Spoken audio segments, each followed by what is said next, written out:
In the strange world of Ripperology, when a suspect theory comes under attack, it's often wise to don your tin hat and take evasive action. But sometimes it's best to face things head on.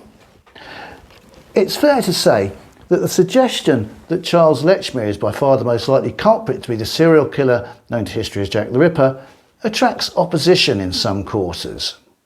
I noticed on an online forum that someone called Paul Sutton had posted a series of good-natured but fairly standard objections to the Lechmere theory, and I thought it might be a valuable exercise to address them. So I asked Krista Holmgren, who many of you will know as a highly respected Lechmere theorist, to obtain Paul Sutton's permission to respond to his 10 objections, which he duly gave. Now, serial killer behaviour is frequently unfathomable. If they're apprehended and explain what was going on in their heads, it often still makes no sense to a normal person. This is not surprising, as their brains are wired totally differently. One of the main mistakes the police and amateur sleuths make is assuming that they're dealing with normal, rational individuals. The culprit in this series of murders was almost certainly a psychopath, and that, in simple terms, was his motivation. Putting yourself into the mind of a psychopathic serial killer is an almost impossible task.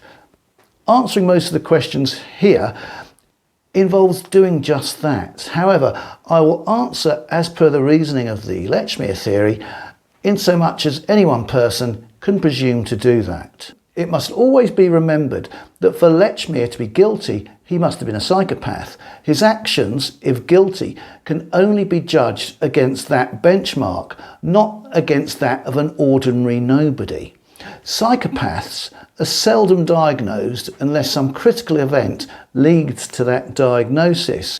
A serial killer who escapes detection, as many do, doesn't reach that juncture.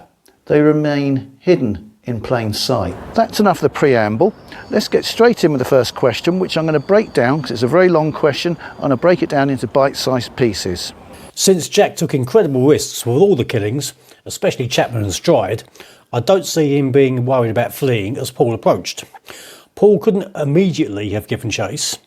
He didn't know he'd find a body and would be stunned for several minutes. Even a minute would give Lechmere time to make sure his face wasn't seen and get away. A bold risk taker would have done so. As a very last resort, if cornered, he'd kill Paul. This is based on a misapprehension. The reason Lechmere didn't flee wouldn't have been because he thought Paul would give chase. It was because Paul might have cried out and raised the alarm, and Lechmere didn't know whether PC Neil or someone else might be closer at hand, around the corner in front of him, behind the dead ground created by the board school. Bold risk takers weigh up situations. Psychopaths are easy and practiced liars who over their lives become confident, sometimes overconfident, in their ability to be believed and lie their way out of situations. Psychopaths also tend to want to be in control. Going up to and confronting an individual and relying on their wits conforms to psychopathic behaviour patterns. Just running off into the unknown does not. Lastly, and superficially paradoxically, serial killers tend to be cowards who pick on women because they're physically smaller and easy to subdue. Serial killers very rarely vary their prey between men and women for that reason, and extremely rarely engage in a fight of any sort with a man. So the likelihood of any serial killer turning his knife on someone who interrupts them is very small. It was much chancier to brazen it out. How could he know who was approaching, which could even be a PC? They had regular beat times, but he couldn't be sure. And the other argument for him bluffing, that he was a cocky psychopath, also suggests he'd be unafraid of running. Why go through all the hassle/risk of dealing with this unknown person approaching? These points have been covered with the exception of the possibility that the person who was approaching was a policeman. In my opinion, Lechmere will have picked up Polly on Whitechapel Road for reasons which we'll come on to in a later question. On Whitechapel Road, he will have passed PC Neil, walking slowly, checking doors, engaging in conversation with residual businessmen or coffee stall holders, checking the traffic. He will have known that PC Neil could only come from the direction of the board school. To me, this is the biggest problem with Krista's ingenious theory. I don't think it's credible for any killer to stay with the body unless there's no chance of escaping unidentified. Yet he approached Paul, who didn't see him at first, then kept back. Lechmere had to tap him on the shoulder and lead him over to the body. He could have hastened off, back turned. Yes, Paul would have seen and suspected him, but who would he be suspecting and what could he have reported other than someone legging it? Krista's theory accepts that Lechmere heard Paul approaching. The argument that he was trapped relies on Paul immediately grasping what had happened and catching him, with Lechmere feeling sure of this. I can't see why importance is given to Lechmere worrying that Paul would see him running away. Would he have caught him or been able to identify him? Almost certainly not. Again, most of this has been covered. Lechmere had a split second to make the choice, fight or flight. The fight part is figurative. It means confronting the situation, being proactive and taking control of it. The dilemma wasn't that Paul could identify him at that distance. That has never been mentioned as part of the Lechmere theory. It's that Paul could raise the alarm loudly as Lechmere fled.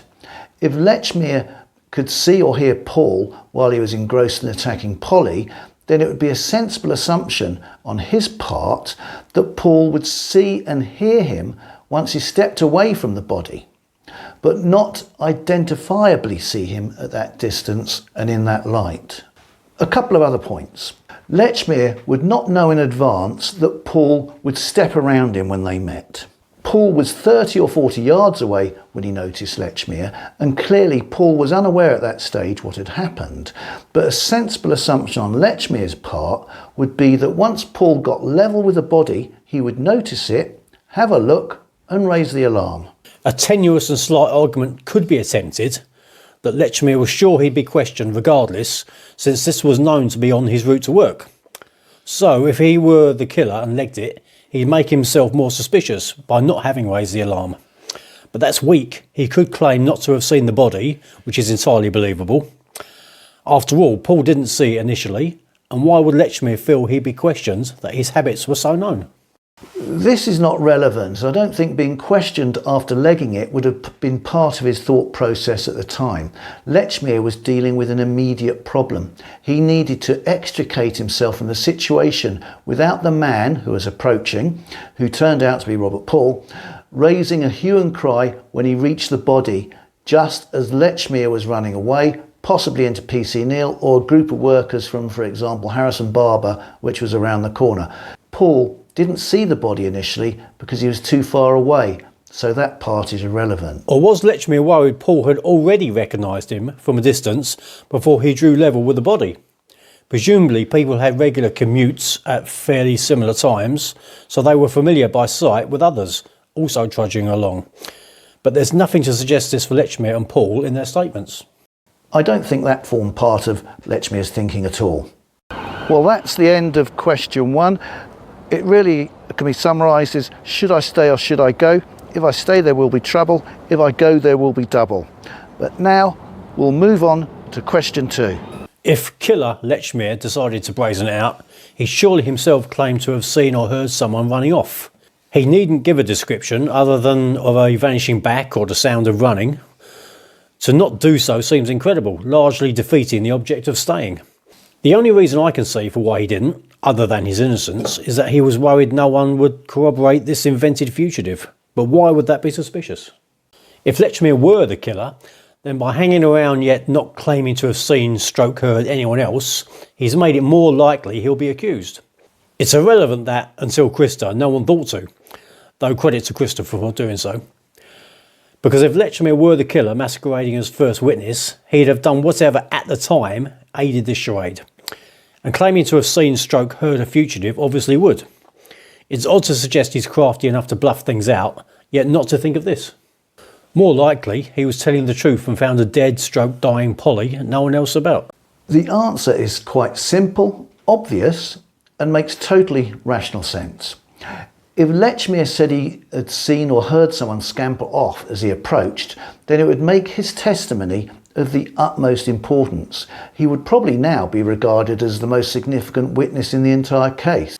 Lechmere was compelled to come forward and then attend the inquest as a result of Robert Paul's remarkable statement published in Lloyd's Weekly News the day before Lechmere's appearance, which identified him as standing alone next to where the body was. And remember, both Paul and PC Misen had a close look at him. Once he had come forward, he would want to minimise his personal involvement as much as possible to avoid the spotlight, to come across as a law-abiding, humble, respectful, hard-working family man with nothing very interesting to say. That would be by far the most sensible tactic to adopt, so he could melt back into the woodwork. And that's exactly what he did. And now, the third question. The timing simply can't be relied on to the degree needed for any discrepancies to be suspicious.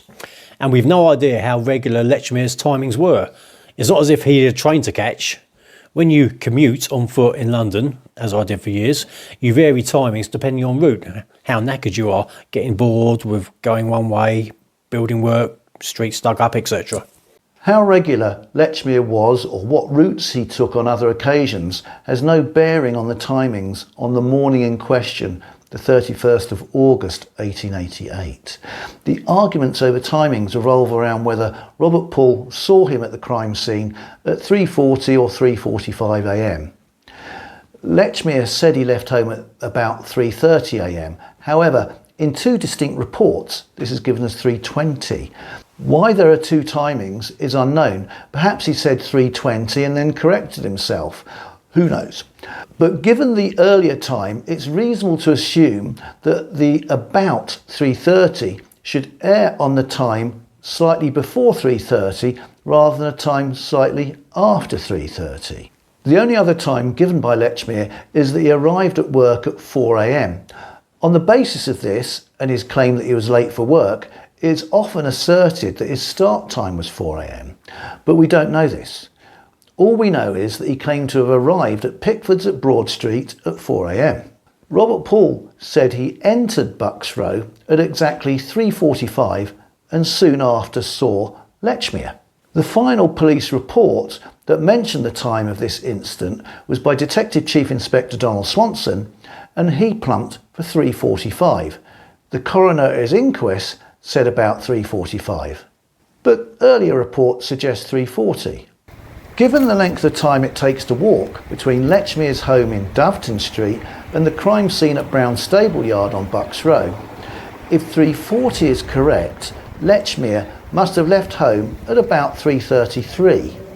There are other variables, such as how accurate local clocks tended to be. I'll at some point get round to doing a film exclusively on the timings, but I'll provide a link in the description below to a video where I go into it in reasonable detail. Nevertheless, to close the gap and allow Lechmere to be in Bucks Row at the same time as Paul, you have to play with the figures given in the historical record. But however you cut it, Lechmere didn't have an alibi. That is the significance of the timings. In any case, we only have Lechmere's word for the time he left. In my opinion, he probably actually left sometime earlier than even 3:20 and just gave the latest time he thought he could get away with giving. And what comes next? Number 4. If Lechmere left home earlier in order to pick up a kill, why would he bring his victim onto a road he knew people, not least himself, regularly walked along? On the other hand, is it likely Polly would have been soliciting in lonely Bucks Row and he just bumped into her? I would presume that in each case, the victim led the murderer, including any other phantom you might prefer, to a quiet and suitable location where she expected to transact her business, which would also invariably, or hopefully from the killer's point of view, be a suitably quiet location for the culprit to carry out his acts. So, I presume, Polly led Lechmere to the gate at Brown Stable Yard. Lechmere would know that Bucks Row was very quiet at that time of night. As you agree, it was a lonely spot at that hour. I presume that when Lechmere was in the mood to strike, And again, this would probably go for any other phantom you might imagine was responsible. He would look on the main roads adjacent to his normal route and which would only require a very slight detour. In the case of Polly Nichols, this would mean Whitechapel Road. These points have always been integral to the Lechmere theory. Although trying to see inside the mind of a serial killer and expecting a logical answer is often an act in futility. But these are my assumptions and I might be wrong. Maybe he fortuitously bumped into her on Bucks Row. The Yorkshire Ripper, Peter Sutcliffe, sometimes acted on impulse when he wasn't intending or expecting to murder. On to question 5. Giving a half-fake name to Mizzen doesn't suggest subterfuge, since it could be linked to him, albeit after some digging. Why not completely fake his identity in an age when this was quite easy?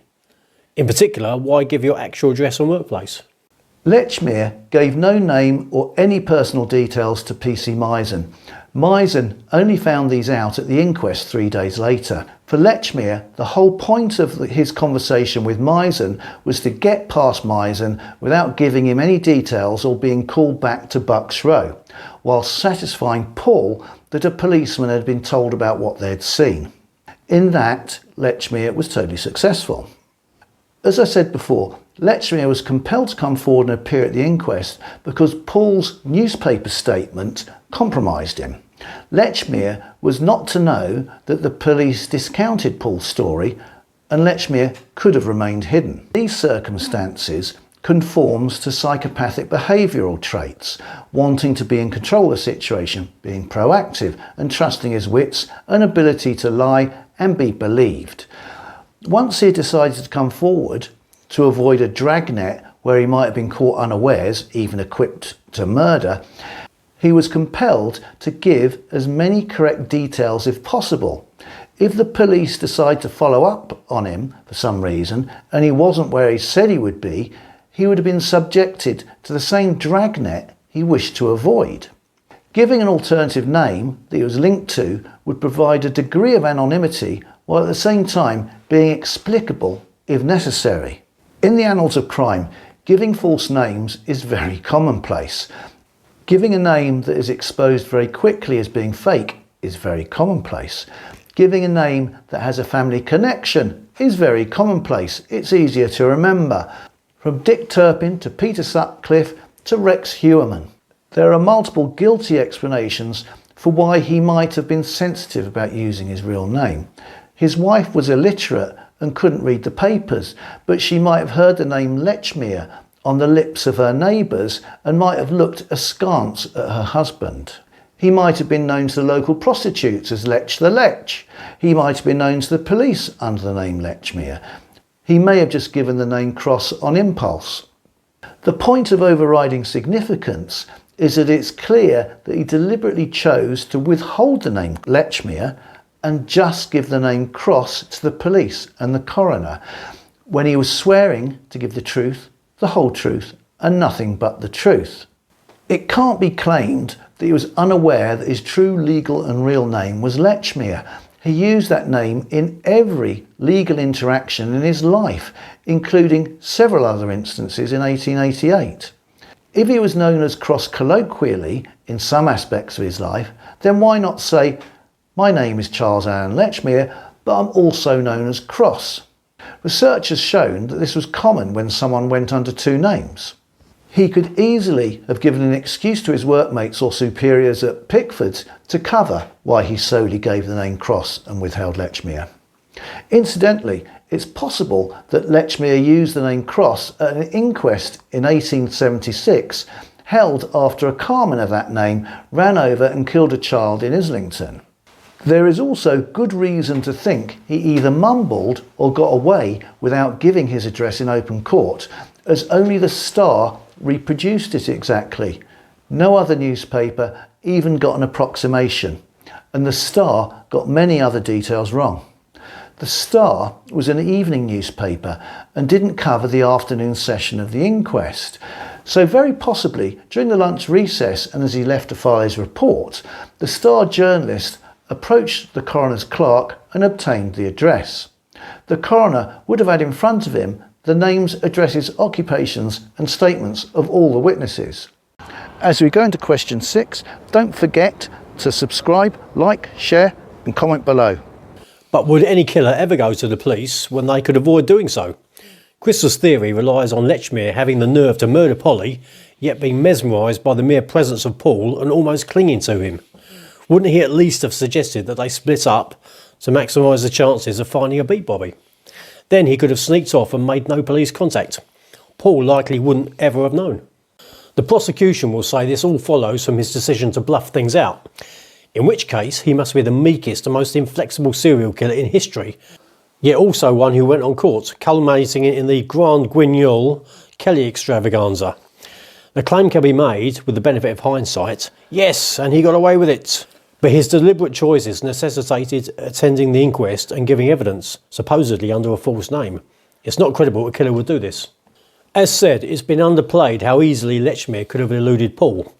The Lechmere theory seems to have Lechmere more interested in laying ingenious clues for Ripperologists than escaping attention. Lechmere wasn't mesmerised by Paul. However, it was sensible to stay with him as long as possible to bend his ear and influence him as to what happened, to control the narrative in any interaction with the police and to suss out where he worked. This isn't being meek. Leaving Paul to his own devices would have been dangerous. What he might say to a policeman is illustrated by his remarkable statement where he put Lechmere in the frame. Once Lechmere made the fateful decision to confront Paul and face him, everything else flowed on from that, such as his attendance in the inquest. But this was not predetermined and he almost avoided it. Had Mizzen been a few yards further up or down Baker's Row, they might have missed him and not seen a policeman at all when they went up Hanbury Street. As it was, Lechmere got past Mizzen without giving any details and without being stopped. Had Paul not blabbed to Lloyd's Weekly News, the whole episode would have remained unknown and we wouldn't even have heard of Cross or Lechmere. Lechmere then had to attend the inquest, but he put on his inconspicuous, respectful Carmen act with yes sir, no sir to the coroner. He wore a strange accoutrement in the dock, his humble sacking work apron. He portrayed himself as part of the woodwork with nothing interesting to say. Now, question 7. The supposed done-on-routes Lechmere took link to other victims can be used to argue that he'd avoid killing on those since it makes a link to him, especially after his narrow escape with Paul. If Chris's theory is true, then surely Lechmere would have thought, I'll now avoid places I'm known to walk through. Look what almost happened in Bucks Row. Why kill where there's a chance I'm recognised? However, the striking thing is how, with the exception of Kelly, all the killings took place in very risky locations. I've always felt there's some knowledge the killer had, which made these sites far less risky than they seem to us. No idea what. But it's still unbelievable that someone would do this on their way to work. Not from the increased risk of capture, but because Jack did it for his own enjoyment. So why before an exhausting day's physical work? We're not talking some pre-office gym workout. The Lechmere theory doesn't rely on him having some sort of mania to only kill on his routes to work. The presumption is that he killed at a time that was most convenient to him, but he would have known those streets and every alley like the back of his hand. On his way to work, there were potential victims about. The streets were quiet. He had an excuse to be there. He had 20 years in which to mull over what he wanted to do and how to do it. His options to commit these crimes at other times were limited, but he took advantage of those opportunities as they presented themselves, such as the double event on the night before his likely day off. If Lechmere's workday was exhausting and he was a potential psychopathic serial killer, when exactly could he have committed his crimes? On his way home, after an exhausting day, when he wasn't fresh and the streets were busy? Or on his way in, when he was fresh? The proposition that someone wouldn't commit such a crime while on his way to work is totally illogical and seems to be based on modern ordinary guy notions. He didn't live or work in a world where there was a nice clean open plan office where people wore clean white shirts and went for a jog or a gym work beforehand. Before he went out on his deliveries, Lechmere worked in the stables and stores at the huge underground goods depot at Broad Street railway station, an ill-lit, dark, dirty, subterranean labyrinth, but one that also had wash facilities. No doubt at times his work was strenuous, but the act of murder would hardly have exhausted him. Whoever committed these crimes carried them out in risky locations. Arguably, for Lechmere, the risks were less than for any other known suspect. If you study serial killer behaviour, they often took crazy risks, often after coming under a lot more suspicion than was the case with Lechmere.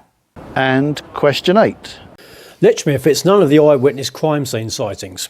Sure, any number of objections can be made to them, but at least some, I'm thinking broad shoulders for stride, seem important. Actually, there's no reason why Lechmere couldn't be all of the people seen by the eyewitnesses.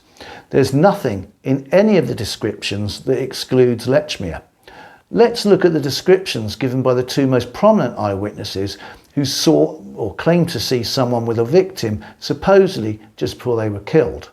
First we've got Israel Schwartz, age about 30, 5 foot 5 inches, complexion fair, hair dark, small brown moustache, full face, broad shoulders, dress, dark jacket and trousers, black cap with peak. Joseph Lewende, age 30, height 5 foot 7 or 8 inches, complexion fair, fair moustache, medium build, dress pepper and salt colour loose jacket, grey cloth cap with peak of same colour, reddish handkerchief tied in a knot round neck, appearance of sailor. I don't make use of any of these supposed sightings in the Lechmere theory, and perhaps because of that, the belief has grown that Lechmere doesn't match any of these descriptions. The reason I don't make use of any of these eyewitnesses is because in criminological terms, they are almost valueless. It would be dishonest to build a case based on these descriptions. Suspect theorists who do use these descriptions are frankly desperate. They're so vague that they could be anyone, and were given by witnesses who claim to have remembered seeing events and people in very unfavourable circumstances for their memories to be able to recall any significant details at all. I covered this in an earlier film to which I'll provide a link in the description below this video. If forensic sketch artists had been available to create a version of a photo fit, then that might possibly have been useful, but the police hadn't thought of that in 1888. Question 9. I don't believe the police didn't look into Lechmere stroke Cross, then eliminate him. The fact there's no evidence for this isn't enough. He'd obviously be of interest. He identified himself as finding the body. The significance of this isn't something only recently realised by true crime readers. I believe it's especially dangerous to claim the police haven't spotted an obvious suspect. Maybe they did their job and had solid reasons for taking no action. In all true crime that's unsolved, there's a tendency to underestimate what the police understood, how effective their inquiries were. There were vast amounts of paperwork, let alone discussions, now unavailable to us. That's why Druitt is too easily dismissed. It's not trivial for him to have been named by a very senior figure. There was almost certainly correspondence on him of which we've no knowledge. There is evidence for Lechmere not being looked at in any detail, and that is that the police reports, the coroner, and even Dew in his memoirs only recorded his name as Cross. It's unsustainable to claim that the police knew his real name and didn't bother to record it. If they didn't even discover his true name, they cannot have looked at him in any detail. It's as simple as that. If we look at the police investigation during the opening weeks of the Autumn of Terror, there's a long list of people who we know were looked at and dismissed. Cross or Lechmere isn't one of them. The coroner specifically criticised the police for failing to interview people who they should have, nearly all the residents in Bucks Row, for example.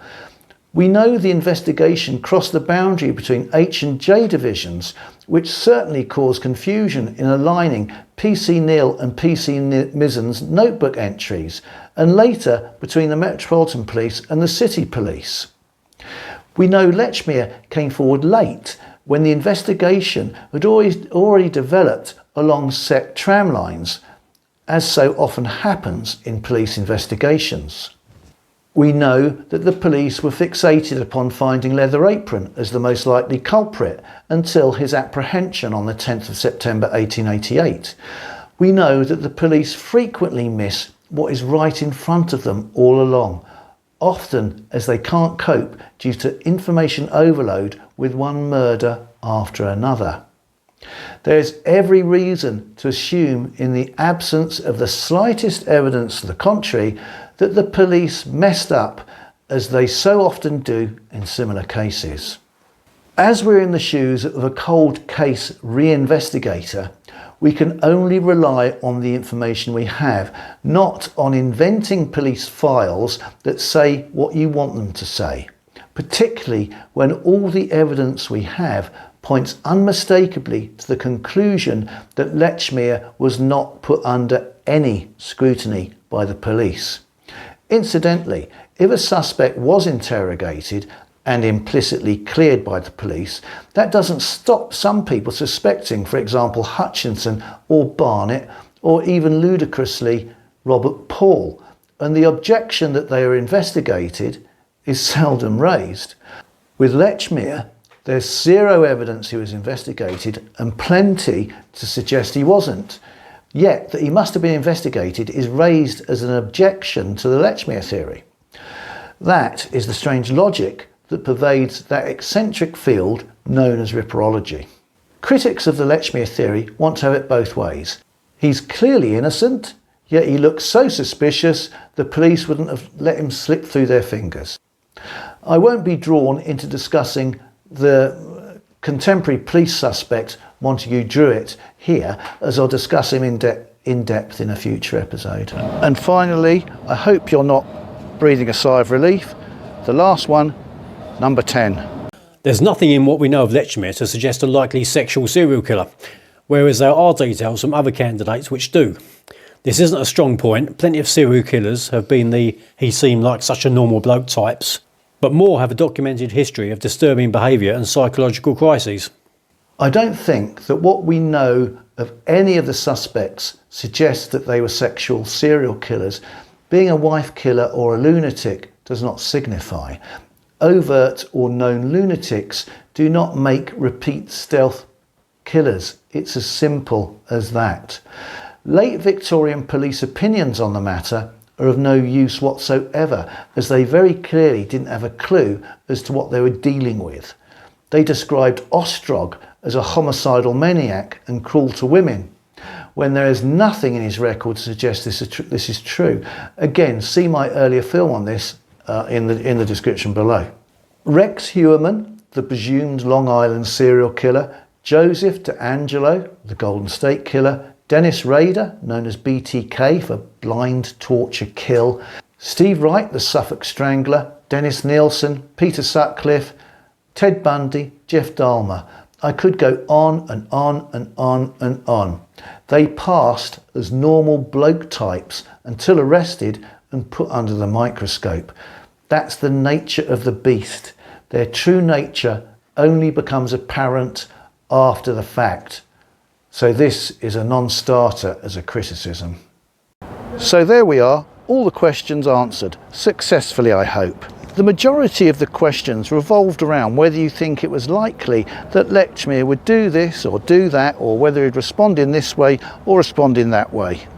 This obviously takes up a lot of the video, but I hope it's cleared up a lot of the misapprehensions about how the Lechmere theory views all these issues, and how they align with the behaviour you should expect from a psychopath. But what do you think? Thank you for watching. Please subscribe and share and like, ring the bell and comment below. And also again, thank you to Paul Sutton.